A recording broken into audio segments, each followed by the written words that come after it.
US President Donald Trump has now announced that pharmaceutical imports would face a 100% tariff unless the companies behind them are actively building plants on American soil. Now, this escalates his push for tougher trade measures.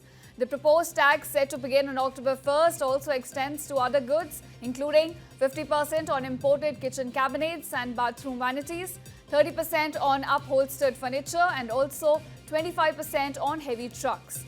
Now, Donald Trump on Truth Social said that these actions were necessary at times, citing national security and other reasons. Now, joining me on the broadcast is Ambassador Deepak Vora, former Indian diplomat.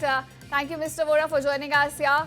Ambassador, my first question to you. US is the largest market for Indian drug makers, especially when it comes to affordable generic medicines. So what will be the immediate impact of this 100% tariff on Indian drug makers?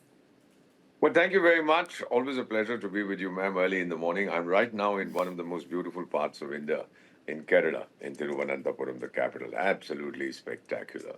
And they were talking about this, interestingly, last evening at dinner. You know, there's something which I understand and fail to understand about Shri Donald Trump.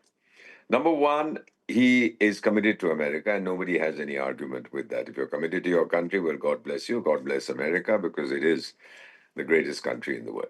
Second, what are you doing with others? This insistence on bringing all manufacturing, doesn't matter what it is, to the United States, it seems to be a throwback to the colonial era.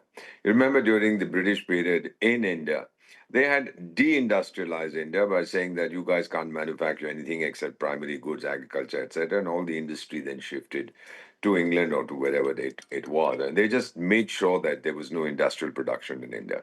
Is he trying to do the same thing? Bring back it doesn't matter what the product is, but bring it back to the anything that the United States imports should be made in America so that it becomes autarkical, as we say, completely self-contained, doesn't need to trade with anybody. I don't know where this is going to lead the world, because we are used to an order in which trade becomes part of the global development process. He's trying to upend that. The second thing, ma'am, United States certainly from the late 19th century was the manufacturing hub of the world, and the quality of stuff they had made in America was supposed to be very, very good, and it was, particularly as far as medicine is concerned. I remember in my own family, my late father, suffering from throat cancer, went to the United States for treatment, late 70s. Now, all that has changed because other countries have come up, other technologies have developed, other places like Bharat, for example, are more economical, more affordable, and have first-rate care and treatment for various medical ailments within Bharat.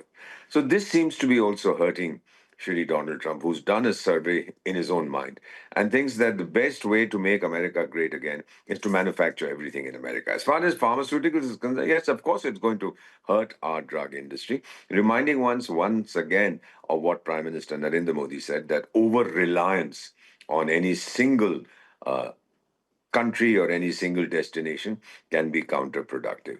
So I believe that we'll be able to deal with this. The American consumer is going to be hurt, not that Donald Trump cares, because the prices of generics from India are very affordable, and then they are modified and they are packaged and repackaged and whatever they do in the United States.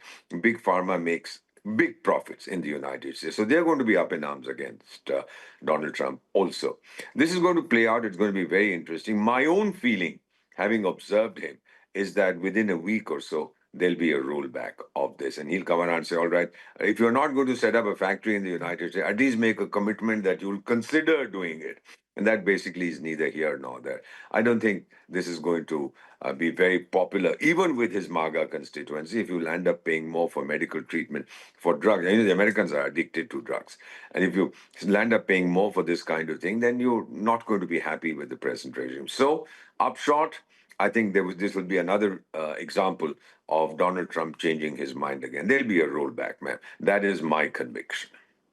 Right, Ambassador, you've raised two crucial points here. A, that Donald Trump says he's committed to America, but a step like this would lead to price hikes, inflation, and also drug shortages in the US. And secondly, Yes. as you said, that pharma industry is one of the strongest, lobbying industry in the US. So we could have, opposition and could also see rolling back of this step. But coming back to your point where you said that we need to, come back to India and, rely on countries that are more they're more reliable in terms of supply chains at least. So on that point, when we talk about diversifying markets and exploring new partnerships in terms of exports of pharma industries, what alternatives do we have here, sir?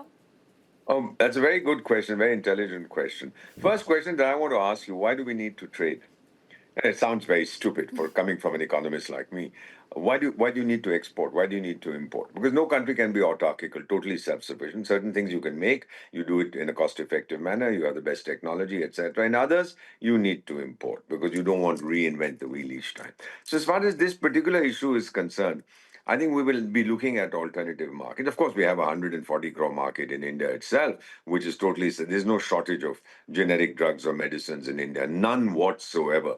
There was a time, better when you were not even born. I was a kid at that time when all these antibiotics, penicillin, this, that, and the other, were invented in the United States, and then we used to import them and pay huge prices for the stuff that we got from there because they were required for treating infections and so on. Then we started making our own, and things changed dramatically. So the net result of what he's trying to do to us is that we will be looking for other partnerships. We'll all be looking for the domestic market. We'll be seeing what else we can do. Of course, we have a rival in China whose quality is rubbish, but and it's most of it is nonsensical, is fraudulent stuff, adulterated stuff. So we'll just have to look at other countries that are willing to expand their purchase of generics from India. Because not many countries, ma'am, which I was looking at the reports this morning, not many countries have the capability to manufacture in the quantity and the quality that we have. So they will be looking to us. If America doesn't want it, fine. There'll be others we'll find. But in this process of what President Donald Trump is doing, America is going to hurt much more than India is, and Americans don't like to be hurt.